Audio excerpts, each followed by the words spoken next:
Everybody, it's time for the next episode in Mondays in Middle Earth. And today we are on chapter 5 of Return of the King, which is the Ride of the Rohirrim. If you have never tuned in to one of these episodes before, welcome. I'm Tim Anderson, aka Renfail. We do these every Monday at 11 a.m. Central Time as we work our way through The Hobbit, The Lord of the Rings, and the Silmarillion, and possibly into stuff beyond.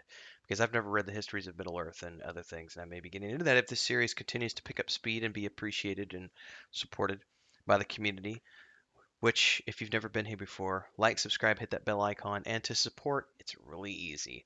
On a premiere like this, you can do super chats and stickers, and then after the video's been uploaded, for those of you watching it later, you can do a super thanks down below. Both options, pick an amount, donate what you can. You can also join as a member. There's 3 different tiers, and we have a Patreon page for our fantasy book series, point and click adventure game, and our 5th edition tabletop setting. It's that world map behind me. Check all that stuff out. Again, Mondays in Middle Earth, every Monday morning at 11 a.m. Central. Chapter 5 The Ride of the Rohirrim. Merry is hearing something in the middle of the night, a sound like faint drums in the wooded hills and mountain steppes. He had ridden for 4 days and couldn't sleep, and he still hasn't figured out who Dernhelm is yet. It says Dernhelm never spoke to anyone, so he's been no help on the journey. Merry feels small, unwanted, and lonely.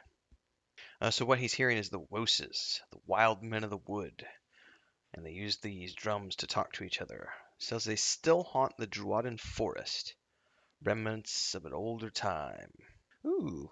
So this is something that's not shown in the films either. So basically, one of the Wildmen's kings has come before Theoden and Eomer, and it says that Merry looks upon them and says, "On the ground before them sat a strange, squat shape of a man, gnarled as an old stone, with the hairs of his scanty beard straggled on his lumpy chin like dry moss. He was short-legged and fat-armed, thick and stumpy, and clad only with grass about his waist." And Mary says he feels like he had seen him before, and then he remembers the Pukul men, the statues that he saw in Dunharrow before. One of these is basically this guy looks like one of the old images brought to life. Really interesting stuff here because this is part of the cultural heritage of Middle Earth that we don't get to see in the films because this is not something that's integral to the plot. I totally get why they would cut this out, kind of like I totally get and appreciate why they cut Bombadil out because it's not something that is relevant to the story of Frodo and Sam throwing the ring into Mount Doom and the threat of Sauron. But it is fun, and one of the reasons why the books will always be a better form for any intellectual property because you get far more details in a book if you are um, a lore appropriate. That's not the word I'm looking for. If you're an individual who prefers lore to the visual representation, I like all of them, but I don't have a preference. So the wild men are aiding, or they're offering their aid, and oh, this is great. Amer's questioning how he knows that Gondor is under attack and everything else. And it says the old man's flat face and dark eyes showed nothing, but his voice was sullen with displeasure. Wild men are wild and free, not children. I am great headman, Gan Buri Gan. I count many things, stars in skies, leaves on trees, men in dark. You have a score of scores counted 10 times in 5. They have more. Big fight. Who will win? Ah, let Gan Buri Gan finish. Oh, so he's offering to lead them. Oh, this is some more really cool lore. So it says Ganburigan is going to lead them on paths made when Stonehouse folk were stronger. They carved hills as hunters carve beast flesh. Wild men think they ate stone for food. So I think he's talking about stone giants here, um, which I think there were, stone giants in Misty Mountains. I think in The Hobbit.